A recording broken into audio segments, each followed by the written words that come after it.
नमस्कार। आप देख रहे हैं नोएडा खबर। मैं हूं विनोद शर्मा। हमारा कार्यक्रम मुद्दे की बात। आज इस कार्यक्रम में हम चर्चा कर रहे हैं जेपी से जुड़े हुए बायर्स की, जो लगभग 22,000 के करीब हैं। और बहुत सारे ऐसे लोग हैं जिनके घर अटके हुए हैं, जो लंबे समय से, लगभग 1.5 दशक से इस समस्या से जूझ रहे हैं। और इस समस्या से जूझते हुए उनके सामने बहुत सारी दिक्कतें आ रही हैं। आज भी बैंक से लोन लेने के बाद, पूरा पेमेंट करने के बाद भी उनको घर नहीं मिल रहे हैं। तो ऐसे जो हमारे एसोसिएशन बनी है, JP Infratech limited real estate allottees welfare society की, उनसे हम जुड़ रहे हैं। और आज मैं इस मुद्दे पर विस्तार से चर्चा कर रहा हूं। हमारे साथ विशाल द्विवेदी जी भी जुड़ गए हैं। उनका स्वागत है, विशाल जी। जी और नमस्कार। नमस्कार। और ईश्वर जी हमारे साथ जुड़ने वाले हैं। तो हम कुल मिलाकर इस मुद्दे पर गंभीर नमस्कार। चर्चा कर रहे हैं, ये किस स्तर पर पहुंची है और किस पर नहीं पहुंची है। तो आज जो जो अड़चने हैं उस पर भी चर्चा करेंगे, जो समाधान होगा उस पर भी चर्चा करेंगे।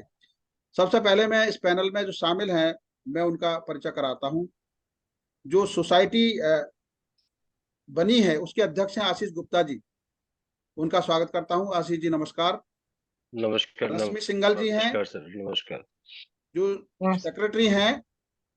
विशाल द्विवेदी जी हैं, जो जॉइंट सेक्रेटरी हैं। और ईश्वर जी हैं, उपाध्यक्ष जी। मैं सबका नमस्कार। आज की इस चर्चा में शामिल होने के लिए बहुत बहुत अभिनंदन नमस्कार। करता हूं। आज आपने समय दिया है।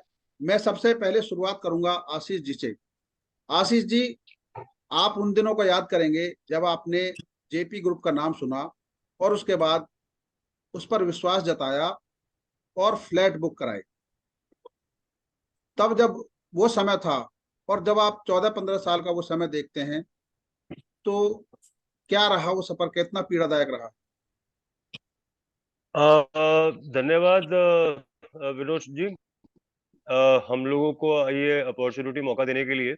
आपके सवाल का या आपकी बात का जवाब मैं ऐसे दूंगा कि जब जेपी ने रियल एस्टेट लॉन्च किया तो जी इस पूरे रीजन में शायद उससे बड़ा बिल्डर कह लीजिए कोई था ही नहीं। तो लोगों ने इन अ वे और अदर हम सब लोगों ने लाइन लगा के जेपी का रियल एस्टेट खरीदा था। और जी। ये सोचा था कि भाई जेपी ने इतने बड़े हाइड्रो पावर बनाए हैं, इतने बड़े बड़े डैम बनाए हैं, तो हम्म, ये बिल्डिंगें बनाना तो जेपी के लिए कोई इतनी बड़ी बात नहीं होगी। जी जी। मगर उस समय शायद हमें खरीदते वक्त हमें शायद का बिजनेस मॉडल नहीं समझ में आया, हम्म टू बी वेरी ऑनेस्ट, अगर मैं सच सच बोलूं। बट एज द जैसे जैसे समय निकलता गया तो हमें हम्म जेपी का बिजनेस मॉडल समझ में आने लगा कि हम हम्म लोग कहाँ फंस गए हैं एक्चुअली में। हम्म तो उसके बाद देखे तो फिर 2009-10 से हम लोगों ने घर खरीदने शुरू किए थे। हमें हम्म 2012-13 तक डिलीवरी मिलनी थी। चलिए एक हम्म साल का डिलीवरी जोड़ लिया जाए तो 2014-15 तक मिलनी थी। मगर हम्म 14-15 तक तो कुछ बनना ही नहीं शुरू हुआ था, एक तरीके से देखा जाए। हम्म कहीं पे खड्डे खुद गए होंगे या कुछ हुआ होगा। तो हम लोग रोज के बेसिस पे हजारों की तादाद में धरना प्रदर्शन करते थे। हम्म जेपी वाले हमसे दुनिया भर के वादे करते थे, हम हम्म उनके वादों को लेके घर आ जाते थे, हम्म मगर कुछ होता नहीं था। फिर अल्टीमेटली जो बैंक्स का उनका लेन देन था, बैंक्स के लेन देन में फिर वो 2016 में हमारा ये इंसॉल्वेंसी एंड बैंकरप्सी कोड आ गया। तो जी। बैंकरों को निर्देश मिले, उसमें जेपी इंफ्राटेक इंसॉल्वेंसी में एडमिट हो गया। हम हम्म लोग ऑटोमेटिकली उस कतार में लग गए, क्योंकि फाइनेंशियल क्रेडिटर नाम की जो चीज है वो हम भी बन गए। हम्म तो हमने जो बिल्डर को पैसा दिया था वो भी लोन में क्लासिफाई हो गया कि हमने बिल्डर को वो लोन दे रखा है। तो अच्छा। इसलिए हम खरीद गए उसके। अभी 2017, 9 अगस्त 2017 को एनसीएलटी जो पहली कोर्ट होती है उसने आईबीसी में एडमिट किया था। तब से 4 राउंड ऑफ सीआईआरपी जिसे कहते हैं 330 दिन वाले, वो 4 राउंड हो चुके हैं। हम्म अभी चौथे राउंड में सुरक्षा को काम मिला है। मगर हम्म वो सुरक्षा का काम भी थोड़ा सा फिलहाल अटका हुआ है, क्योंकि सुरक्षा ने कहा है कि मैं काम तब शुरू करूंगा या हम्म मैं ओनर तब बनूंगा जब हम्म मेरी अप्रूवल डेट अचीव हो जाएगी। और हम्म अप्रूवल डेट उसकी है कि सारी अपील्स जो एनसीएलएटी और सुप्रीम कोर्ट में है, हम्म जब वो निस्तारित हो जाएंगी, वो उनका समापन हो जाएगा, तब वो ओनर बन पाएगा, अगर उसका रेजोल्यूशन प्लान अप्रूव होता है तो। तो अभी तक सुरक्षा का अगर मैं देखूं या कहूं तो सुरक्षा ड्राइविंग सीट पे नहीं आया है, फ्रैंकली स्पीकिंग। मगर उस चक्कर में, चलिए ये तो सारे एक्सटर्नल फैक्टर हो गए कि आईबीसी, बैंक, जेपी, सुरक्षा, सब कुछ सरकार। मगर इस चक्कर में हम होम बायर्स जो है ना, वो रोज के रादर रोज मैं कहूंगा ना, हम लोग खून के आंसू रो रहे हैं। अब वो स्थिति आ गई है हमारी। अब वो स्थिति में हमको नहीं समझता कि हम लीगल कितना खेले, लीगल से बाहर कैसे निकले, किसकी बात माने, किसकी सुने, किसके पास अपनी जाके पीड़ा बताए। सब लोग हमारी पीड़ा सुनते हैं, सब हमसे सहानुभूति दिखाते हैं, बट मतलब पता नहीं हमारे कर्म शायद ऐसे होंगे कि हमको अभी भगवान ने कोई आशीर्वाद दिया नहीं है। तो ये मोटे तौर पे भी मुद्दा हमारा यहाँ फंसा हुआ है कि सुरक्षा के रेजोल्यूशन प्लान में अपीलें लगी हुई हैं, चाहे वो यमुना अथॉरिटी की हो, चाहे इनकम टैक्स की हो, चाहे वो पुराने वाले प्रमोटर मिस्टर मनोज गौड़ और जेपी की हो, वो लगी हुई है। जब तक उन सबका निस्तारण नहीं हो जाएगा, वो भी सुप्रीम कोर्ट तक नहीं हो जाएगा, तब तक हमको नहीं दिखता कि हमारे किसी भी प्रोजेक्ट में जो एक कंस्ट्रक्शन की गति होनी चाहिए, वो हमें गति मिलेगी। जैसे सुप्रीम कोर्ट ने आम्रपाली में किया है, उस तरीके से वहां पर काम कंप्लीट कराया, तो सुरक्षा को इसी दृष्टि से लाया गया है कि शायद वो उस पर काम करें। लेकिन जैसे आपने अभी मुख्यमंत्री योगी आदित्यनाथ जी से मिले हो और उसमें बताया कि 64.7% जो मुआवजा किसानों को दिया जाना था, उसमें कितना सहमत है। लेकिन शायद अभी बोर्ड बैठक में ये हुआ है कि सुरक्षा शायद सहमत हो गया है 1679 करोड़ रुपए देने के लिए। इस पर क्या आप लोगों की बात हुई? नहीं विनोद जी, इसमें हम लोगों ने पूछा, इनफैक्ट कल भी हमने पूछा। कल हमने जेपी के मेन गेट पे एक छोटा सा प्रदर्शन किया था, हमने गाड़ियों की रैली वगैरह भी निकाली थी, पोस्टर वगैरह लगा के, और हम लोग 70-75 होम बायर थे वहां पे। क्योंकि कल गणेश चतुर्थी थी, तो जो इम्प्लीमेंटेशन एंड मॉनिटरिंग कमेटी है अभी आज की तारीख में देख रही है, उसके जो अध्यक्ष सॉरी, उसके जो सेक्रेटरी है मिस्टर अनुज जैन, वो ऑफिस में अवेलेबल नहीं थे। तो उन्होंने हमारे साथ फोन पे चर्चा करी थी, कॉन्फ्रेंस कॉल में, और उन्होंने हमें बताया कि सुरक्षा ने जो येड़ा को सेटलमेंट प्रपोजल भेजा है, उस सेटलमेंट प्रपोजल में क्या है उसकी जानकारी सेक्रेटरी इम्प्लीमेंटेशन मॉनिटरिंग कमेटी अनुज जैन को भी नहीं है। अच्छा। सुरक्षा को जब हम पूछते हैं तो सुरक्षा कहता है कि एक बार सरकार से अप्रूव होके राइटिंग में आएगा तब हम कुछ बोलेंगे। तो कहने का मेरा तात्पर्य छोटा सा इतना है कि सुरक्षा ने प्रपोजल दिया होगा, लेट मी से ए। अब येड़ा ने उसको A+ करा है अप्रूव कि A- करा है अप्रूव, वो हमारी जानकारी में, हमारे संज्ञान में नहीं है अभी। जी जी जी। अच्छा, मैं रश्मि जी से पूछना चाहता हूँ। रश्मि जी, आप इतने बायर्स के संपर्क में होंगे, तो कई ऐसे परिवार होंगे जिनकी पीड़ा आप देख सुनी जब होंगी, तो हो सकता है उनकी आंखों में भी आंसू आए होंगे और आप द्रवित हुए होंगे। तो ऐसी केस स्टडी भी अगर आपकी जानकारी में है तो हमारे दर्शकों के साथ शेयर कीजिए, ताकि लोगों को एहसास हो कि कितना गंभीर मुद्दा है। रश्मि जी। देखिए, ऐसी एक बहुत ही बुजुर्ग महिला है, जिनका नाम मैं नहीं लेना चाहूंगी, बट वो, उनकी 3 बेटियां हैं, तीनों की शादी हो गई है और वो अब अकेली रह गई हैं बिकॉज उनके हस्बैंड की भी डेथ हो गई है।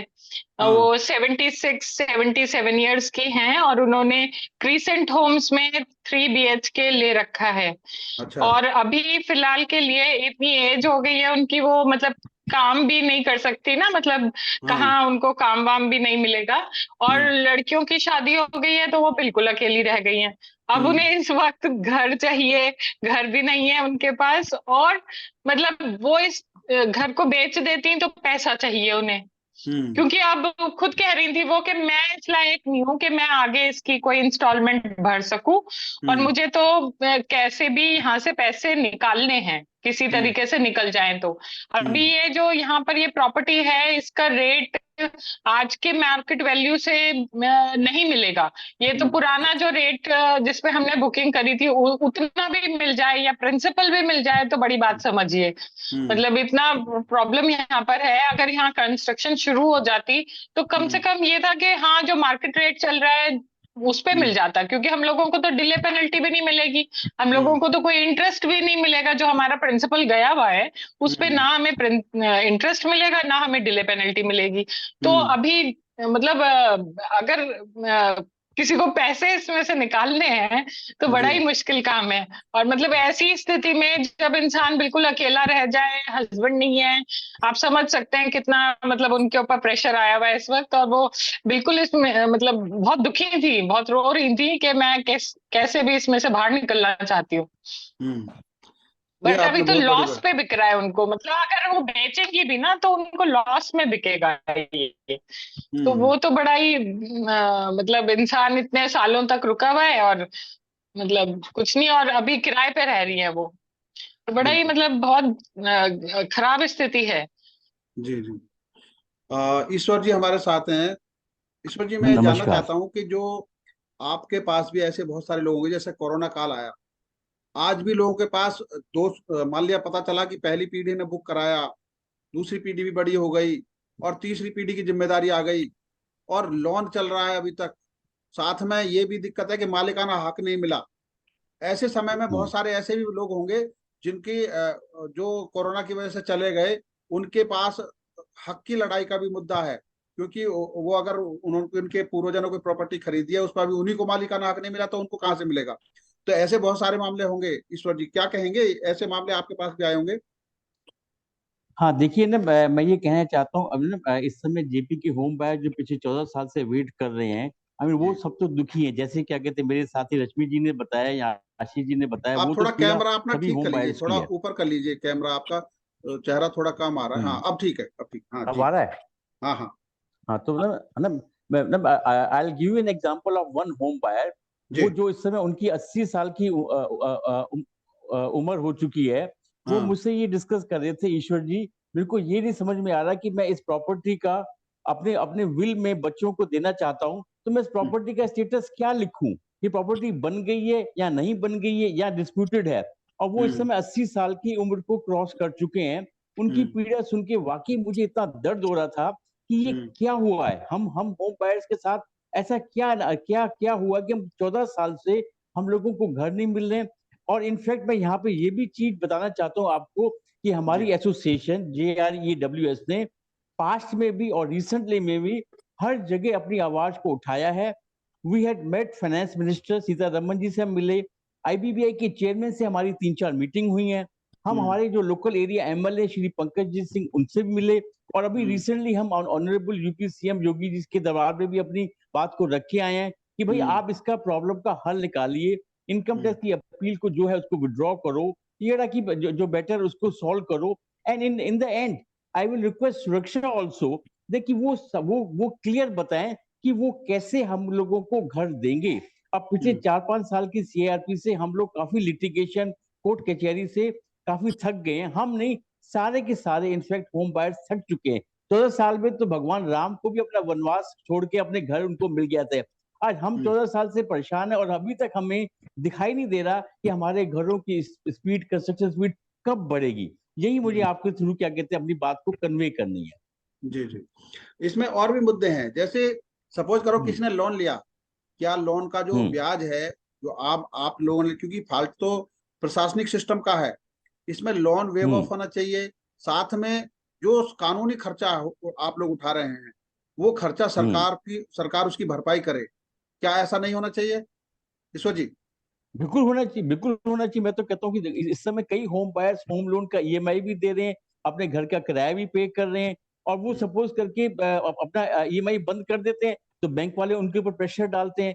तो डेफिनेटली सपोज सरकार इस डायरेक्शन में कुछ कदम उठाती है कि उनको EMI से कुछ राहत मिल जाए और जो कानूनी खर्चे करने पड़े उसके पैसे की भरपाई हो जाए। मैं तो कहूंगा इनफैक्ट डिले पेनल्टी भी हम लोगों को मिलनी चाहिए, क्योंकि IBC के तहत 330 दिन में हल निकलना चाहिए था। आज हमारे केस में 5 साल हो गए और हमको बोला जा रहा है कि आईबीसी पेड का आपको डिले पेनल्टी नहीं मिलेगा। हम तो ये कहेंगे हमको डिले पेनल्टी भी मिलना चाहिए, ताकि अल्टीमेटली ये जो होम बायर जो सफर है वो अप्रिशिएट कर सके कि इस गवर्नमेंट ने हमारे लिए कोई अच्छा काम करके दिखाया है। अब हम बहुत ईगरली वेट कर रहे हैं कि हमारे घरों की कंस्ट्रक्शन की स्पीड पकड़े। That is the top priority at this stage. Vishal ji, आपने देख रहे हैं इस संघर्ष को, तो कैसे कैसे लोग आपको मिल रहे हैं और कितने, आप थोड़ा सा ब्रीफली ये बताइए कि जो नोएडा में 5 या 6 सेक्टर हैं, साथ सेक्टर 128 से लेकर 133-34 तक सेक्टर हैं, उनमें हर तरह के, तो उनका स्टेटस क्या है इस समय टावरों का? क्योंकि कुछ तो शायद कंप्लीट हो गए, 128 तो मेरे ख्याल से कंप्लीट है, या उसमें भी थोड़ा अधूरा है जी। देखिए, जो हमारा ये विश टाउन जो पूरा टाउनशिप है, जी जी, इसमें अगर मोटा मोटा बात करें तो 100 में से 90 ऐसे प्रोजेक्ट्स हैं जिनका स्ट्रक्चर रेडी है पूरा। अच्छा। 2014-15 से, मतलब 17 में आईबीसी चालू हुई है, तो तब तक 100 में से 90 बिल्डिंग्स ऐसी थी जिनकी पूरा स्ट्रक्चर रेडी था। उनमें सिर्फ इंटीरियर का और सर्विसेज का काम होना बाकी था। हमारा जैसे क्यूब प्रोजेक्ट मेरा है, और कुछ और 2-4 प्रोजेक्ट्स हैं जिनका स्ट्रक्चर पार्शियली कंप्लीट था। जैसे हमारे में 30 माले की बिल्डिंग है, उसमें 20 माले बने हैं, 10 माले और बनने हैं, उसके बाद उसका इंटीरियर चालू होगा। तो ऐसे मात्र 5 से 10% ही प्रोजेक्ट थे जिनमें स्ट्रक्चर नहीं बना था, बाकी सारी चीजें बन गई थी।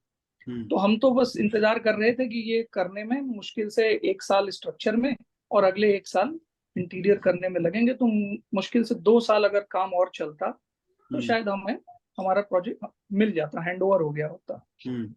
अब समस्या ये है कि इतने बड़े स्केल पे इतने लोगों को घर अभी तक नहीं मिला, जबकि ये आसानी से 1-2 साल के काम में मिल सकता था। मैंने 2010 में बुक किया था, 2011 से मैं ईएमआई दे रहा हूँ। मैंने 40 लाख का एक 2 BHK लिया था, जिसमें से 30 लाख मैंने बैंक से लोन लिया। आज की डेट में मैं 30,000 की पर मंथ ईएमआई देता हूँ और 40-42 लाख रुपए मैं जमा कर चुका हूँ। इसके बावजूद मैं किराए के मकान में रहता हूँ। जब 2011 में किराया 15,000 रुपए था, आज 35,000 रुपए है, प्लस जो भी फैसिलिटी मैनेजमेंट का अलग से जाता है, मेंटेनेंस का। तो ये हम दोहरी मार झेल रहे हैं। ना घर मिला है, घर की ईएमआई 30,000 रुपए महीने जाना है, चाहे कोरोना हो जाए चाहे कुछ भी हो जाए। मुझे बहुत सीरियस कोरोना हो गया था, मैं किसी तरह मरते मरते बचा, लेकिन बच गया। इस दौरान भी देखिए हमें कोई राहत नहीं मिली। ठीक है, वो मोरेटोरियम था, लेकिन मोरेटोरियम का कोई मैं तो नहीं मानता हूँ। मेरा मानना है कि जैसे बैंकों के लिए सरकार कर रही है कि बैंकों का पैसा एनपीए ना हो जाए, ठीक है। दूसरा ईडा के लिए कर रही है, नोएडा अथॉरिटी के लिए कर रही है, किसानों के लिए, सबकी सुनी जा रही है। सिर्फ एक पक्ष जो होम बायर्स का है, उसका सुनने वाला कोई नहीं है, उसके पक्ष की कोई बात नहीं करता है। ठीक है, जमीनों के दाम जो हैं 10 गुना बढ़ गए 2011-12 से लेकर आज तक। ठीक है, 10 से और ज्यादा ही बढ़ गए हैं। इसके बाद भी उन एसेट्स को बेच करके भी अगर कोई चीजें पूरी की जा सकती थी, तो न तो वो जेपी पहले कर पाया, न उसको करने दिया गया, न आज का कोई रेजोल्यूशन एप्लीकेंट ऐसा कर रहा है। हमारा जो 5 रुपए प्रति स्क्वायर फीट का जो एक डिले पेनल्टी क्लॉज था कि हैंडओवर जब हमको मिलना था 13-14 में, उसके बाद से जितना दिन डिले हुआ है हमें मिलना चाहिए, तो 2017 के बाद से वो भी बंद है। और उसके पहले का भी जो रेजोल्यूशन एप्लीकेंट है वो कहता है हम कुछ नहीं देंगे। तो देखा जाए तो हमें एक होम बायर को कुछ भी नहीं मिल रहा है। 12-13 साल से काम बंद है। ना तो मैं उस प्रॉपर्टी का क्या करूं, ना तो मैं उसको दिखाकर कोई लोन ले सकता हूं, ना तो उस प्रॉपर्टी की कोई वैल्यू है मार्केट में आज के डेट में, ना तो मैं, मतलब 2010 से आज 13-14 साल हो गए। मैं अगर पूछा जाए कि आपके दिल्ली एनसीआर में क्या प्रॉपर्टी है, तो मेरे दिखाने के लिए कुछ भी नहीं है। तो पैसे भी दे रहा हूँ, 40-42 लाख रुपए जमा कर चुका हूँ, प्लस पहले का जो 10 लाख रुपए जमा किया, कुल मिला करके मैं 50-55 लाख रुपए जमा कर चुका हूँ इस घर के लिए। मेरे हाथ में कोई घर नहीं है, मैं पिछले 14 साल से 15 साल से किराया भी दे रहा हूँ। ठीक है, उस किराए की भी वैल्यू हम कर लें तो कितना हो जाएगा, करीब 30 लाख रुपए, 25-30 लाख रुपए किराए में भी दे चुका हूँ। तो ओवरऑल मैं 70-80 लाख रुपए इन्वेस्ट कर चुका हूँ, और आज की डेट में मेरे हाथ में क्या है, जीरो, कुछ भी नहीं।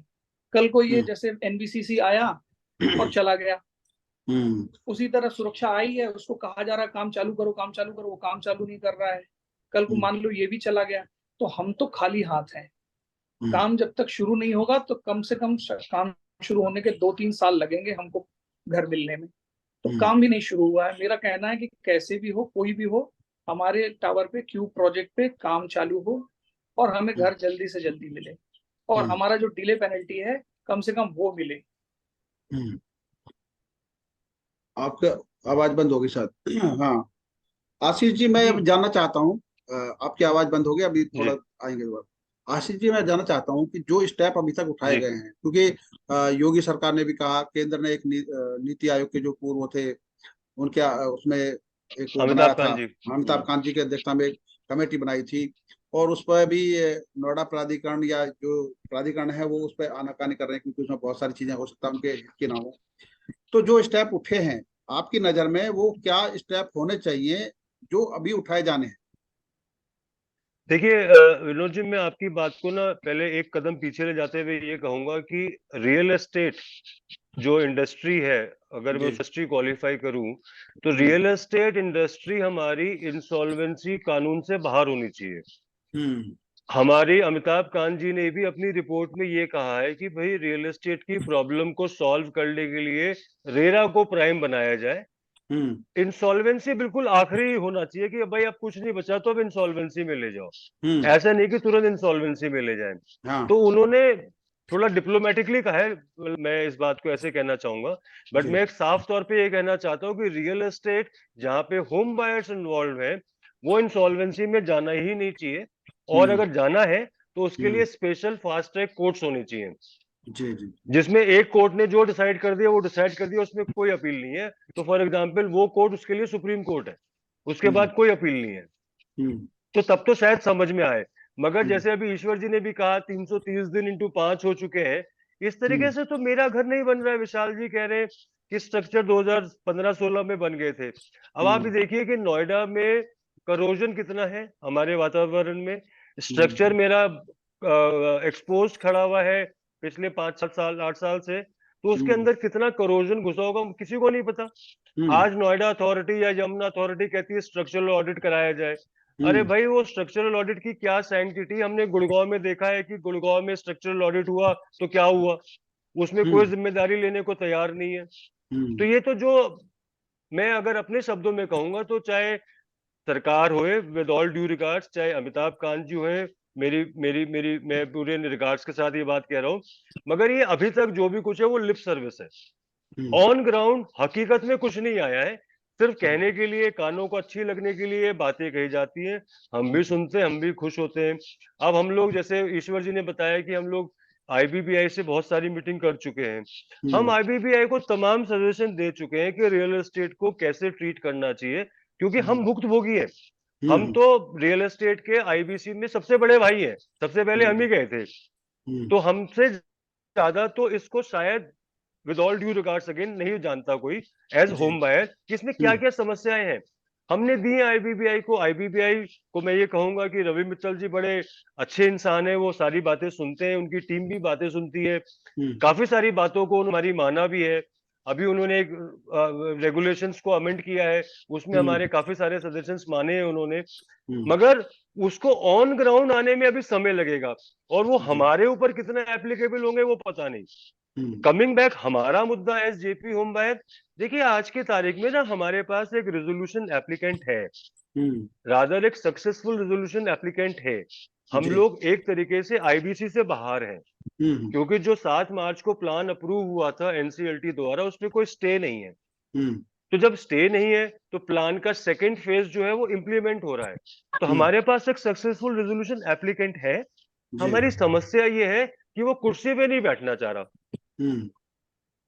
वो जिसे कहते हैं ना, he is playing safe, English में जो कह देते हैं कि वो पूरा अपने आप को चारों तरफ से सुरक्षित करके तब वो कुर्सी पे बैठना चाह रहा है, वो रिस्क नहीं लेना चाह रहा कुछ भी। और उसके इस चाहने में हम लोगों की जो अविरल, हम लोग जो खून के आंसू बह रहे हैं ना, वो हमारे कंटिन्यूसली बह रहे हैं, सक्सेसफुल रेजोल्यूशन एप्लीकेंट होने के बावजूद भी। बिल्कुल। तो कोई जब तक पैसे नहीं लगाएगा बिल्डिंगें नहीं बनाएगा, और अगर पैसे लगाए बगैर बिल्डिंगें बनती नहीं है, ये हम सब मानेंगे, या पैसे लगाए बगैर तो कोई काम होता नहीं है। अगर पैसे लगाने वाला कह रहा है कि नहीं भाई मैं तो तब लगाऊंगा जब ये हो जाएगा, तो बताइए हमको तो मतलब we are lost at words कि हम पता नहीं क्या करें और कहाँ जाएं। अभी कुछ होम बायर तो इस जो आपने अभी रश्मि जी से भी पूछा और ईश्वर जी से भी पूछा, उसमें मैं अगर ऐड करूं तो कुछ लोग तो इतने हताश हो चुके हैं कि वो लोग तो ये कह रहे हैं कि यार हम लोग चलो सरकार के पास जाके उनसे मरने की इच्छा को मांगते को मार दो यार। इस लेवल तक लोग पाक हताश हो चुके हैं कि भाई तुम हमको घर नहीं दे सकते, कोई बात नहीं, हम आत्महत्या करना जुर्म है, आप हमको परमिशन दे दो कि हम अपने आप को मार सकते हैं। मतलब सर आंसू निकलते हैं जब हम ऐसी बातें सुनते हैं ना, रोते हैं, हमको समझ में नहीं आता कि हम क्या करें। जी जी। मैं रश्मि जी से एक बात कहूंगा कि क्या प्री लॉन्चिंग होनी चाहिए बिल्डरों की, जो लोगों से पैसा लेने के बाद उनका कोई समय सीमा तय नहीं होती, जब उनके लिए नियम यह बना है कि वो आपसे पैसे लेते समय जो पेनल्टी लागू कर देते हैं, तो अगर वो जो समय सीमा तय करते हैं उसके बाद भी अगर वो नहीं देते हैं तो उस पर जो पेनल्टी है वो कौन वसूलेगा? तो ये प्री लॉन्चिंग बंद होनी चाहिए नहीं रश्मि जी? क्योंकि हमारे पास इस समय 4-4.5 मिनट का समय है, आप 1.5 मिनट में अपनी बात, क्योंकि दोनों से और से बात जी। ये प्री लॉन्चिंग मैं समझ नहीं पाई आपका क्वेश्चन। ये प्री लॉन्च जो का क्या मतलब है? प्री लॉन्च का मतलब ये है कि अभी घर बनाए नहीं है, जमीन मिली नहीं है, और उससे पहले प्रोजेक्ट लॉन्च कर दिया गया कि आपको फ्लैट उपलब्ध अच्छा। है 60 लाख में, और आपसे पैसा ले लिया जल्दी। हाँ नहीं नहीं, बिल्कुल सही बात है, प्री लॉन्च बिल्कुल नहीं होना चाहिए। और ये भी है कि जितने बायर्स जो हैं, जो घर खरीदना चाहते हैं, उन्हें भी इस बात का ध्यान रखना चाहिए कि प्री लॉन्च में वो ना बुक करें। मतलब ये तो हम लोगों की भी समझदारी होनी चाहिए कि हमें प्री लॉन्च में नहीं बुक करना, और सरकार का लालच में भी नहीं होना आना चाहिए चाहिए। प्री लॉन्च होना ही नहीं चाहिए, होना ही नहीं चाहिए। मतलब मेरे हिसाब से तो ये जो अंडर कंस्ट्रक्टेड प्रॉपर्टीज हैं, इनको सरकार को अलाउ करना ही नहीं चाहिए। क्योंकि बिल्डर क्या करता है, जमीन लेता है, जमीन पे लोन ले लिया, फिर जब हम लोगों को बेचता है तो हम लोग भी लोन ले उसी प्रॉपर्टी पे, जो अभी बनी भी नहीं है, उसी प्रॉपर्टी पे हम लोग भी लोन ले लेते हैं, और हम मतलब बिल्डर को पैसे दे रहे हैं। और बिल्डर ने भी उसी लैंड पे, कई सारी बिल्डिंग्स ऐसी हैं जिसपे लैंड भी लीन हो रखा है, बैंक के पास है, और जो अंडर कंस्ट्रक्टेड बिल्डिंग है वो भी बैंकों के पास है, क्योंकि उनको जो जिन लोगों ने बुक कराया उन्होंने भी लोन ले रखा है। तो ये तो बिल्कुल ही सही नहीं है। जहां बना ही नहीं है वहां लोन बैंक दे ही क्यों रहा है? देना ही नहीं चाहिए। जब तक बिल्डिंग बिल्कुल खड़ी ना हो जाए, बिल्कुल इस लायक ना हो जाए कि हाँ उसकी रजिस्ट्री हो सकती है, तब तक बैंक को लोन देना ही नहीं चाहिए। बिल्कुल। ईश्वर जी मैं जानना चाहता हूँ, हाँ हाँ जी, हाँ जी। होम बायर्स को अभी बिल्कुल मैं नहीं। हाँ अभी मैं ईश्वर जी से ये बात जानना चाहता हूँ कि जो बात अभी रश्मि जी ने कही, क्या रियल एस्टेट जो इस समय का जो इंडस्ट्री है उसमें जिस तरीके से आशीष जी ने भी कहा, तो और क्या सुधार होना चाहिए? क्योंकि प्राइवेट सेक्टर कुछ ज्यादा हो गया है, क्या सरकार का कंट्रोल कम हो गया? क्योंकि पहले हाउसिंग जो था, आवास की व्यवस्था देना, वो सरकार का काम था, और वो सारा का सारा काम प्राइवेट सेक्टर को दे दिया गया। तो सरकार का कंट्रोल तो रहा नहीं, तो सरकार की प्राथमिकता होनी चाहिए, सरकार घर बना के दे, वो किसी चाहे ज्वाइंटली करे, प्राइवेट सेक्टर को जोड़े, लेकिन निश्चित समय सीमा में दे। क्या बताइए, आपका क्या कहना है ईश्वर जी? हाँ, मेरा यहाँ पे ये कहना होगा हालांकि सरकार ने रेरा कानून बनाया तो है, रेरा के बाद आई थिंक कुछ क्या कहते हैं, कुछ ऐसे ऐसे लॉ बनाए कि बिल्डर के ऊपर क्या कहते हैं नकेल कसीली तो है, पर फिर भी अभी भी इतना इम्प्रूवमेंट नहीं है। मेरे ख्याल से सरकार को इस विषय को ध्यान से रिविजिट करना चाहिए और फिर क्या कहते हैं सही पॉलिसी निकाले। इस समय तो मैं ये कहूंगा कि हम लोग इतना पीड़ित हैं कि हम तो अपने को होम बायर को बोलते हैं कि please do not fall trap under construction property. आप ready to move in property में जाइए, थोड़ा ज्यादा पैसा खर्च कर लीजिए, लेकिन रेडी टू मूव इन में जाइए। अभी तक का जो हमारा निकला निष्कर्ष, हमारी सलाह अपने होम बायर को यही होगी। बाकी सरकार को ध्यान लगाना चाहिए, they should find some better mechanism to safeguard the interest of home buyers. जी विशाल जी, 1 मिनट का समय आपके पास है। आप सुझाव के रूप में क्या कहेंगे कि जो आपकी समस्या आई है, भविष्य में किसी कोई और ऐसे ना फंसे लोग, उसके लिए क्या सुधार करना चाहिए? बस 1 मिनट में आप बताइए। नहीं, मेरे हिसाब से तो बने बनाए घर ही बिकने के लिए मार्केट में आने चाहिए। ऐसे प्री लॉन्च और ये सब आप जैसा बता रहे हैं वैसा होना नहीं चाहिए। कि घर अभी बना नहीं है और पहले से ही उसमें असल में क्या होता है कि बने बनाए घरों की कीमत ज्यादा होती है, तो थोड़ी कम कीमत के चक्कर में हमारे जैसे होम बायर उसको प्री लॉन्च पे ले लेते हैं कि जब तक बन के तैयार होगा तो उसकी कीमत अच्छी हो जाएगी। तो पर उसके चक्कर में वही है कि 10-15 साल या फिर घर नहीं मिला या नुकसान हो गया, बड़ा नुकसान उठाने से अच्छा है ये प्री लॉन्च वगैरह बंद किया जाए और घर को पूरा बनाने के बाद जब वो अथॉरिटीज जो हैं जब वो उसको सैंक्शन कर दे कि हाँ ये ओके हैं, रेडी टू ऑक्यूपाई, ताकि रजिस्ट्री में कोई इशू ना आए, बिजली पानी के कनेक्शन में कोई इशू ना आए, ऐसी ही प्रॉपर्टीज को मार्केट में बेचने के लिए सरकार को अलाउ करना चाहिए। ठीक है, आप लोगों ने बहुत सार्थक चीजें दी है, बहुत अच्छे सुझाव दिए हैं और उम्मीद है कि सरकार जो जेपी से जुड़े हुए 22,000 जो अलॉटी हैं उनकी समस्या का समाधान करेगी और निश्चित रूप से जो रियल एस्टेट में खामियां हैं उनको दूर करेगी। आप सबका बहुत बहुत धन्यवाद, आपने समय दिया। आशीष जी, रश्मि जी, ईश्वर जी, विशाल जी, नमस्कार। धन्यवाद विनोद जी, धन्यवाद विनोद जी, धन्यवाद। धन्यवाद।